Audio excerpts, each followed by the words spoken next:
साथियों, स्वागत है आपका यूट्यूब चैनल स्मार्ट पीसीएस में। और आज हम लोग करेंगे प्रांतीय चुनाव और मंत्रिमंडल का गठन जो 1937 में हुआ था। और ये चुनाव 1935 के भारत सरकार अधिनियम के तहत हुआ था। तो हम लोग जितने भी भारत सरकार अधिनियम 1773 के रेगुलेटिंग एक्ट से लेके 1935 के भारत सरकार अधिनियम भारत के संवैधानिक विकास चैप्टर के तहत एक ही वीडियो में पूरा कंप्लीट करेंगे, जिससे हमें डिफरेंस डिफरेंस करने में मदद मिलेगी। और कब क्या हुआ था तो एक सिस्टमेटिक रहेगा, तो हमें ज़्यादा समझ आएगा। तो उसी जगह हम लोग सभी भारत सरकार अधिनियम करेंगे 1773 के रेगुलेटिंग एक्ट से लेकर 1935 के अधिनियम तक।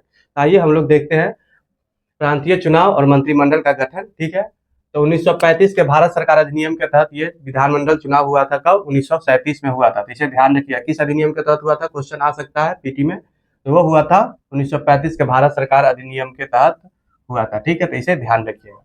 उसके बाद कुछ इंपॉर्टेंट पार्टियां देखते हैं, महत्वपूर्ण पार्टियां। ठीक है, जैसे पंजाब में था यूनियनिस्ट पार्टी। हो सकता है कि पीटी में मिलान करने के लिए दे दिया जाए, तो आप लोग को अगर पता रहेगा हम लोग को, तो ये हम लोग मैचिंग करने में गलती नहीं करेंगे। ठीक है, तो बंगाल में कृषक प्रजा पार्टी, और इसके नेतृत्व कौन कर रहे थे? तो फजहुल हक।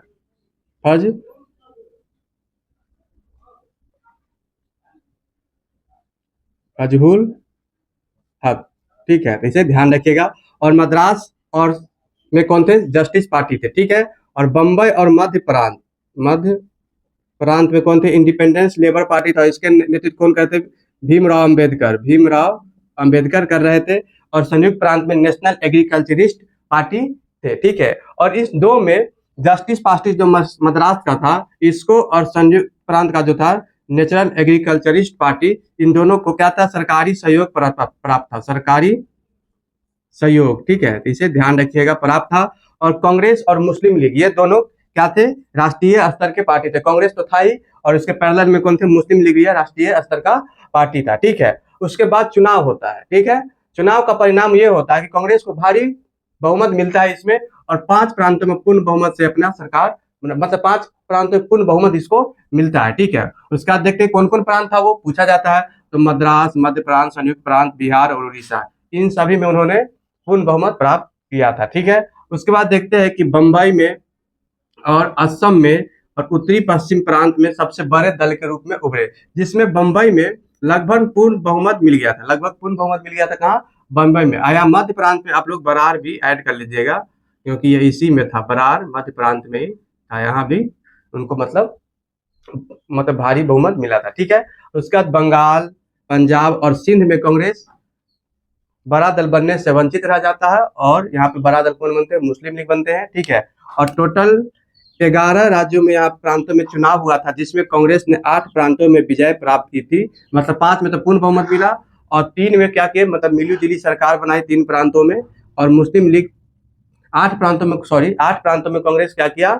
अपना मिली जुली सरकार बनाई। और मुस्लिम लीग 3 प्रांतों में अपना मिला जुला सरकार बनाया था। उसके बाद देखते हैं सरकार की गठन। ठीक है, तो देखते हैं कांग्रेस द्वारा सरकार का गठन किया गया, जिस समय मुख्यमंत्री को उस समय प्रधानमंत्री कहा जाता था। ठीक है, तो कांग्रेस 3 महीना देर से सरकार बनाती है, लेकिन मुस्लिम लीग पहले ही बना चुके थे अपनी सरकार, ये 3 राज्यों में। ठीक है, तो हुआ ये कि कांग्रेस चाह रही थी कि जब हम सरकार बनाए तो बीच में हस्तक्षेप न करे गवर्नर। जैसे अभी गवर्नर है, ऐसे ही मूर्ति की तरह रहे, वैसे ही काम उस समय चाहते थे। लेकिन चाहते थे कि अंग्रेज इसमें गवर्नर हस्तक्षेप न करे, अपना वीटो पावर न लगे। जैसे कोई नियम अधिनियम हम लाए, उसमें गवर्नर अपना हस्तक्षेप कर देते, जिसके कारण कांग्रेस यही पे सहमति जा रही थी, उसके बाद ही इसके बाद सरकार बनाएंगे। ठीक है, इसलिए 3 महीना देरी से ये सरकार बनाते हैं कांग्रेस। ठीक है, तो वही अंग्रेज मान जाते, ठीक है कोई हस्तक्षेप नहीं होगा, जैसे अभी गवर्नर का स्थिति उसी तरह उस समय भी हो गया, तब वो अपनी सरकार बनाए।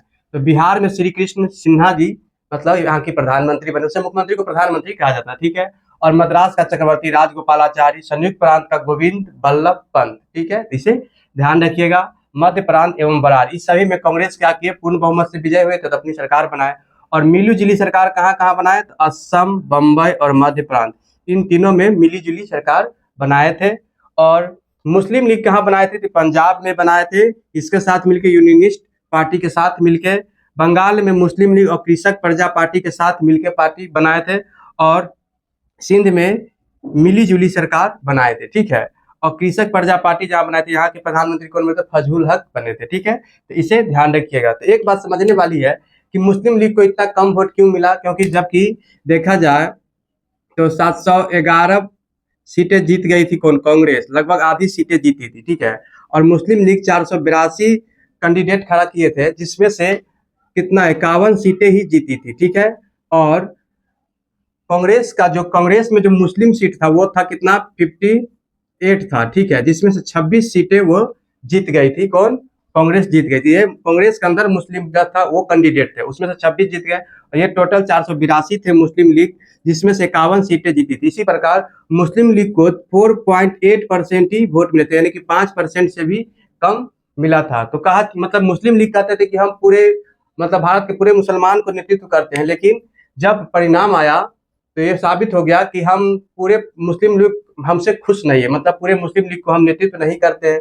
तब मतलब मुस्लिम लीग के अंदर ये भावना आने लगा, मतलब जो मोहम्मद अली जिन्ना के, कि अगर इस तरह से सरकार रही तो हम तो कभी अपना सरकार बना ही नहीं पाएंगे, जो परिणाम आया उसके बाद, ठीक है। तो अभी इसी समय से क्या हुआ कि मोहम्मद अली जिन्ना के अंदर मतलब दिमाग में आने लगा पृथक राष्ट्र की मांग, मतलब पाकिस्तान की बात इस समय से होने लगती है। और इसी चुनाव के बाद पाकिस्तान मतलब द्विराष्ट्र सिद्धांत की बात भी धीरे धीरे उत्पन्न होने लगती है, ठीक है। उसके बाद देखते हैं कि कांग्रेस इतना फेमस क्यों हो गया।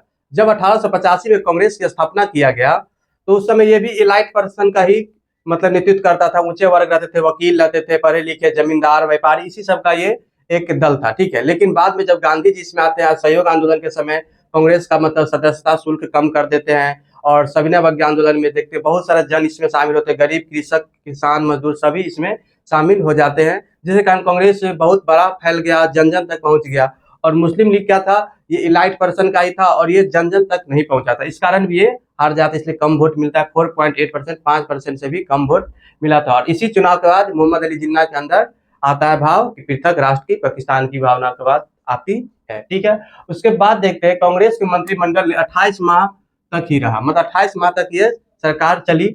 उसके बाद हुआ ये कि सेकेंड विश्व युद्ध 1939 में जो शुरू हुआ था, उसमें भारत के मतलब परमिशन के बिना ही ब्रिटेन भारत को शामिल कर दिया, ठीक है, विदाउट सिक्योरिटी के बिना, मतलब भारत से कोई स्वीकृति नहीं लिया और इसके परमिशन के बिना ही भारत को शामिल कर दिया, जिसके विरोध में 22 अक्टूबर 1939 को कांग्रेस के जितने भी मंत्रिमंडल थे, कांग्रेसियन मंत्री जितना भी थे, सब इस्तीफा दे दिए, ठीक है। जिसपे मुस्लिम लीग मोहम्मद अली जिन्ना ने कहा था कि 22 दिसंबर 1939 को मतलब इस दिन को मुक्ति दिवस मनाएंगे, ठीक है, मुक्ति दिवस मनाया जाएगा इस दिन को, ठीक है। मतलब कांग्रेस इस्तीफा दे दिए थे इसलिए, ठीक है। तो इस तरह से हम लोग देखें कौन सा प्रांतीय चुनाव और मंत्रिमंडल का गठन।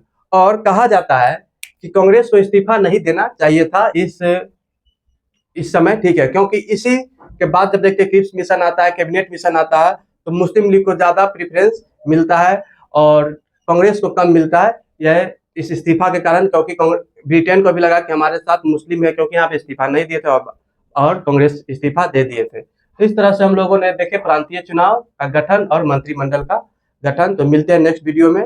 जुड़ने के लिए धन्यवाद।